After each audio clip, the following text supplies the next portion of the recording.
Au nom du Père, et du Fils et du Saint-Esprit, Amen. Grande joie d'être là avec toi en ce 23 mai, lundi 23 mai. Et nous commençons toujours notre semaine avec la parole de Dieu. Et je t'encourage à être fidèle à la Lectio Divina chaque jour. D'accord? Et aussi, de divulguer, faire connaître la Lectio Divina, ces petites vidéos. Il faut l'envoyer pour tous tes amis, les groupes que tu participes. D'accord, s'il te plaît. Et aussi, si tu peux laisser ta marque en disant que tu as aimé, la Lectio Divina pour que cela puisse aider à faire connaître davantage la Lectio Divina dans d'autres pays de langue française. D'accord?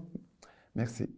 Et maintenant, la première lecture d'aujourd'hui, c'est Actes des Apôtres, chapitre 16, à partir du verset 11. De Troas, gagnant le large, nous cinglâmes droit sur Samothrace et le lendemain sur Néapolis, d'où nous gagnâmes Philippe. C'était des premiers rangs de ces districts de Macédoine et colonies. Nous passâmes quelques jours dans cette ville, puis, le jour du sabbat, nous nous rendîmes en dehors de la porte, sur le bord de la rivière, où nous pensions qu'il y avait un lieu de prière. Nous étant assis, nous adressâmes la parole aux femmes qui s'étaient réunies. L'une d'elles, nommée Lydie, nous écoutait. C'était une négociante de pourpre de la ville de Thyatire. Elle adorait Dieu. Le Seigneur lui ouvrit le cœur, de sorte qu'elle s'attacha aux paroles de Paul. Après avoir été baptisée, ainsi que les siens, elle nous fit cette prière. Si vous me tenez pour une fidèle du Seigneur, venez demeurer dans ma maison. Et elle nous y contraignit.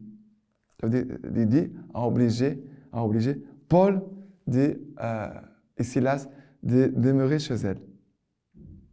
Mais ce qui me touche ici, c'est qu'il y a ces rencontres entre Paul et Lydie. La parole de Dieu dit qu'elle adorait Dieu. Vous vous souvenez de la Samaritaine avec Jésus? Elle dit, nos pères nous ont dit que c'est ici sur cette montagne qu'il faut adorer. Et Jésus va dire, il viendra le temps que ni sur cette montagne, ni à Jérusalem, vous allez adorer, car le Père cherche des adorateurs qu'il adore en esprit et vérité. Ça veut dire que cette femme, Lydie, elle avait un cœur droit. Elle nous dit qu'elle adorait Dieu. Elle a adoré Dieu. Et ce Dieu dont l'Écriture nous parle, c'est le Dieu de l'Ancien Testament. Elle ne connaissait pas encore Jésus-Christ. Elle ne connaissait pas Jésus, vrai Dieu et vrai homme. Elle ne connaissait pas ça. Mais Paul, il est là en train d'annoncer Jésus-Christ. Et Paul va annoncer Jésus. Il dit que Lydie écoutait, les écoutait. Elle s'attacha aux paroles de Paul. Parce que dans le cœur de tous les hommes dans le monde entier, soit les Indiens en Amazonie, soit en Afrique, soit en Europe, soit en Asie, tous les hommes de la terre, même s'ils ont d'autres religions, qui suivent d'autres chemins bizarres, mais écoutez une chose, tous les hommes ont soif de connaître Jésus-Christ. C'est très important de le savoir. Parce que parfois, les gens disent, non, mais il est de telle religion, il a son Dieu. Non, mais je ne peux pas dire voilà, il peut continuer comme ça. Bien sûr que je respecte la décision de chaque personne, mais j'ai conscience que chaque être humain cherche à soif de Jésus-Christ. Jésus, vrai Dieu et vrai homme, notre Seigneur et notre Sauveur. Jésus est la réponse pour le cœur de tous les hommes du monde entier. Et cette femme s'attache aux paroles de Paul. Et tellement elle va avoir une conversion forte, elle va se faire baptiser comme les gens de sa maison. Et après, dans cette attitude de gratitude, de reconnaissance, cette femme va vouloir que Paul demeure chez elle. Voilà. Avoir un cœur de foi, un cœur qui veut vraiment adorer Dieu, qui veut s'attacher aux paroles de l'Écriture, mais aussi un cœur reconnaissant, qui sait vraiment reconnaître tous les biens qu'il a reçus. D'accord? Maintenant, le psaume d'aujourd'hui, c'est le psaume 149 à partir du verset 1. Alléluia, chantez au Seigneur un chant nouveau, sa louange dans l'assemblée de ses fidèles. Joie pour Israël et en son auteur. Pour les fils de Sion, allégresse en leur roi. Louange à son nom par la danse. Pour lui, jeu de harpe et de tambour. Car le Seigneur s'est complet en son peuple. Il donne aux hommes l'éclat du salut. Que les fidèles exultent dans la gloire. Que de leur place, ils crient de joie. Les éloges de Dieu à pleine gorge. Pour leur appliquer la sentence écrite, gloire en soi à tous ses fidèles. Voilà ce que le Seigneur nous dit par ces psaumes. Il commence, chanter au Seigneur un chant nouveau.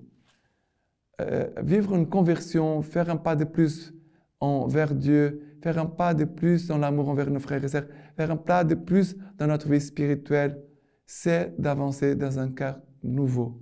D'être fidèle à la lecture divine, voilà, c'est faire un pas de plus pour avoir et pour trouver ce cœur nouveau et avoir un chant nouveau. Il a un chant nouveau dans un cœur nouveau. Il n'a pas de chant nouveau s'il n'a pas un cœur nouveau.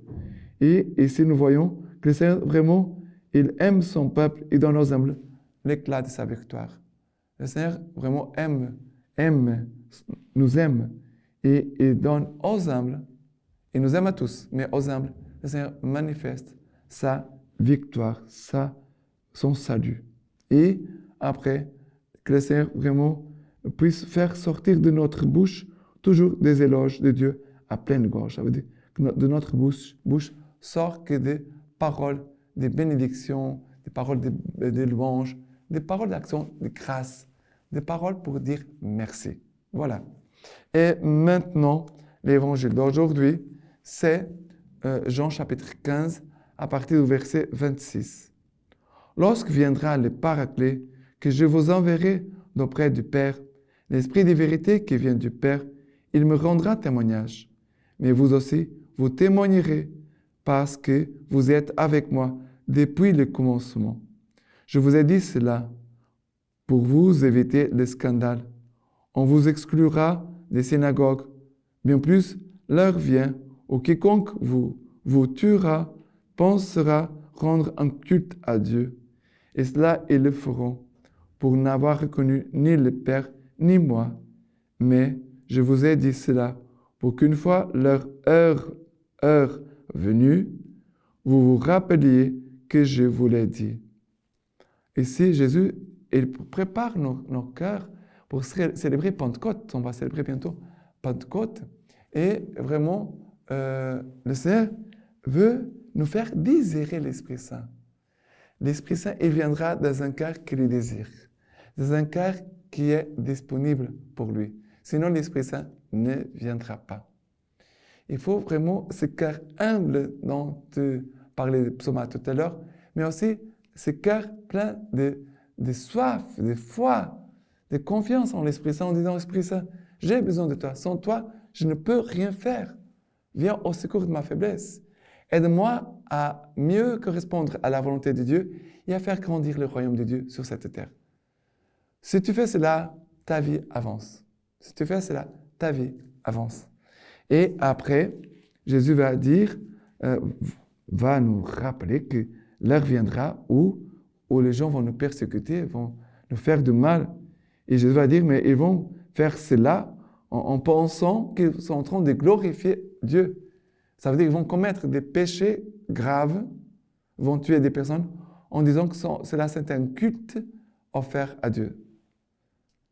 Et Jésus va dire, et cela ils le feront pour n'avoir reconnu ni le Père ni moi. Ça veut dire que si on n'évangélise pas, si on ne fait pas connaître Jésus-Christ, les gens vont faire des choses graves, des péchés graves. Et je vais dire, je vous ai dit cela pour qu'une fois leur heure venue, vous vous rappeliez que je vous l'ai dit. Ça veut dire, on va se rappeler de ce que Jésus a dit, on va demander le secours de l'Esprit Saint et on va cheminer dans un cœur plein de confiance et de paix, malgré les souffrances, d'accord, les tribulations. Maintenant, la lecture patristique d'aujourd'hui, des dîmes d'Alexandrie. Tous ceux qui ont eu foi dans le Christ, les saints Jean, il leur a donné le pouvoir de devenir enfants de Dieu, c'est-à-dire du Saint-Esprit, et de devenir membres de la race de Dieu. Et il a montré que c'est Dieu qui engendre, elle, le Saint-Esprit, lorsqu'il a ajouté cette parole de Christ. Oui, vraiment, je te l'ai dit, personne à moins d'être engendré de l'eau et de l'Esprit ne peut entrer dans le royaume de Dieu. Alors, nous voulons entrer dans le royaume de Dieu, il faut vraiment naître de l'Esprit, il faut demander vraiment l'Esprit Saint. Maintenant, je vous laisse la bénédiction par les mains toutes pures de la Vierge Marie. Que Dieu Tout-Puissant vous bénisse et vous garde, le Père, le Fils et le Saint-Esprit. Amen.